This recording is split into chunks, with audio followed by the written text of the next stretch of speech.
नमस्कार साथियों, एक न्यूज निकल के आ रही है कि जो इजराइल के प्रधानमंत्री है नेतन्याहू, वह अब अरेस्ट होने वाले हैं और उनको अरेस्ट आईसीसी यानी इंटरनेशनल जो कोर्ट होता है उसके द्वारा उन्हें अरेस्ट कर लिया जाएगा।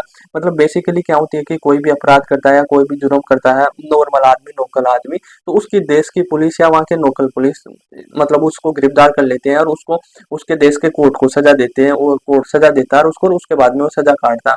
पर ऐसा कभी कभी ये होता है ना कि एक देश का प्रमुख लीडर ही कुछ गलत कर रहा हो तो उसको सजा कौन देगा। मतलब उसके नीचे उसका कोर्ट भी उसके नीचे ही आता है, उसकी पुलिस भी उसके अंडर में आती है, सारी चीजें उसके अंडर में आती है, तो वह उसकी मनमानी करने लगता है, लोगों के साथ गलत चीजें गलत व्यवहार करने लगता है, लोगों को मारने लगता है। तो उसके लिए एक इंटरनेशनल कानून वो कोर्ट बनाया गया कि यदि कोई देश का प्रमुख लीडर या कोई पावरफुल आदमी कोई गलत काम करता है या कोई अपनी आर्मी का या अपने देश का गलत इस्तेमाल करता है पुलिस का, तो उसको अरेस्ट करने के लिए भाई उसके देश की पुलिस तो कर नहीं सकती। मान लो नेतन्याहू ये इजराइल के प्रधानमंत्री है, तो अब इजराइल की आर्मी तो उसको गिरफ्तार करेगी नहीं। गांजा में नरसंहार कर रहा है, कुछ भी गलत कर रहा है, युद्ध चल रहा है, युद्ध में जाने जाती है, पर इजराइल कुछ ज्यादा कर रहा है, फिलिस्तीन के लोगों को मार रहा है। तो अब ये तो है नहीं कि इजराइल की पुलिस ही उसको गिरफ्तार कर लेगी नेतन्याहू को, भाई आप ऐसे कैसे कर रहे हो, और उसके बाद में उसकी आर्मी भी कुछ नहीं करेगी। तो ये सारी तो नेतन्याहू के नीचे है, तो ये तो इसे गिरफ्तार करेगी नहीं। वो लोकल आदमी होता अभी इजराइल का, तो उसको तो उसकी आर्मी कर लेती, गिरफ्तार या पुलिस कर लेती, पर अब ये नेतन्याहू ही कर रहा है, प्रधानमंत्री कर रहा है गलत है। तो उसको गिरफ्तार करने के लिए मतलब एक व्यवस्था बनाई गई है संयुक्त राष्ट्र संघ में कि जो इंटरनेशनल कानून है आईसीसी, उसके द्वारा जो भी प्रमुख और पावरफुल लीडर होगा कुछ गलत करेगा तो उसके द्वारा उसे गिरफ्तार कर लिया जाएगा। ये मतलब संयुक्त राष्ट्र के जो 5 अंग है ना, उसमें से ही एक अंग है आईसीसी। और उस इसका जो मुख्यालय है वह हैंग में है।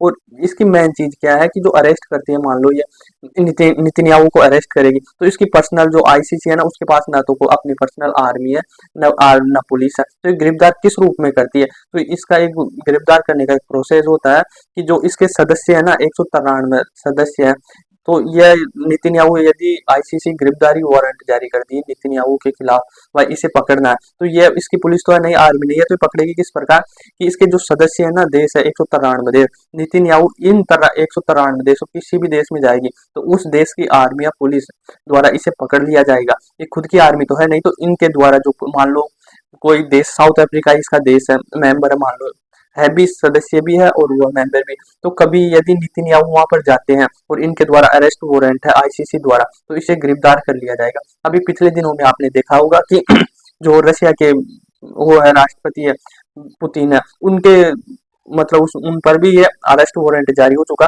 अभी नेतन्याहू पर अरेस्ट वारंट जारी नहीं हुआ है, पर ये अटकलें लगाए जा रहे हैं कि वे होने वाला है इनके द्वारा, मतलब ये जो अत्याचार कर रहे हैं उनको अरेस्ट वारंट जारी कर देगा। तो पुतिन पर तो ऑलरेडी हो चुका है। तो पुतिन की एक मीटिंग थी साउथ अफ्रीका में, और साउथ अफ्रीका इस आईसीसी का मेंबर था, तो इसने अरेस्ट वारंट जारी किया और कहा कि यदि साउथ अफ्रीका में पुतिन आए तो उसे गिरफ्तार कर लेना। तो उसके द्वारा मतलब पुतिन जाता तो साउथ अफ्रीका में गिरफ्तार होता, तो उसको उसकी मीटिंग स्किप करनी पड़ी और वहां पर नहीं जाता। ये 193 देश है ना आईसीसी के मेंबर, उसमें अब पुतिन नहीं जा सकता, और जाएगा तो उसके पुलिस या आर्मी द्वारा उसे पूरी तरीके से गिरफ्तार कर लिया जाएगा। और अब जो आईसीसी है जो ये हमास और इजराइल का युद्ध चल रहा, उसमें ये कहना ऑब्जर्वेशन के द्वारा भाई जो इजराइल के नेता है और हमास के जो नेता है ना, उनको गिरफ्तार किया जाए। ये सारा कलेश चल रहा है ना, जो युद्ध चल रहा, उनके पीछे इन्हीं का हाथ है, इजराइल के नेता का और हमास के नेता का। ये डायलॉग बाजी करते हैं, मतलब गलत बयानबाजी करते हैं, और लड़ता कौन है, सैनिक लड़ता है, और मारा कौन जाता है, आम आदमी मारा जाता है, फिलिस्तीन का हो चाहे इजराइल का हो। मतलब ये जोश भर देते हैं या भड़काओ, मतलब माइंड वॉश कर देते हैं, इजराइल के नेता हो चाहे हमास के नेता हो चाहे फिलिस्तीन के, तो इनको भी गिरफ्तार करना चाहिए। ये मतलब अर्जी डाली है आईसीसी कोर्ट में, अब वो अरेस्ट वारंट जारी करती है नहीं करती है। एक रिपोर्ट में निकल के आया कि जो ये नेता होते हैं ना, जो इजराइल के नेता, हमास के नेता, जो बयानबाजी करते हैं कि अल्लाह अकबर, हम इजराइल को फतेह कर लेंगे, या इजराइल के बोलते हैं कि हम हमास के जो भी आतंकवादी हैं इनको सबको मार देंगे, तो यह सारे लोग हैं ना, जो नेता लोग हैं, ये पूरी सुख सुविधाओं के साथ वीआईपी होटलों में रहते हैं, और ये वहीं से माइंड वॉश करते हैं युवाओं का, और इनको लड़ाते हैं। इनको तो कुछ नहीं होता, ये तो अपने परिवार के साथ छुट्टियां काटते हैं, वहां से ही मतलब बयानबाजी कर देते हैं, आज ऐसा करना, आज यहाँ पर हमला करना, आज यहाँ पर हमला करना, इनको तो कुछ होता नहीं है, और यहाँ आम पब्लिक का बिल्कुल नाश हो जाता है, मारे जाते हैं।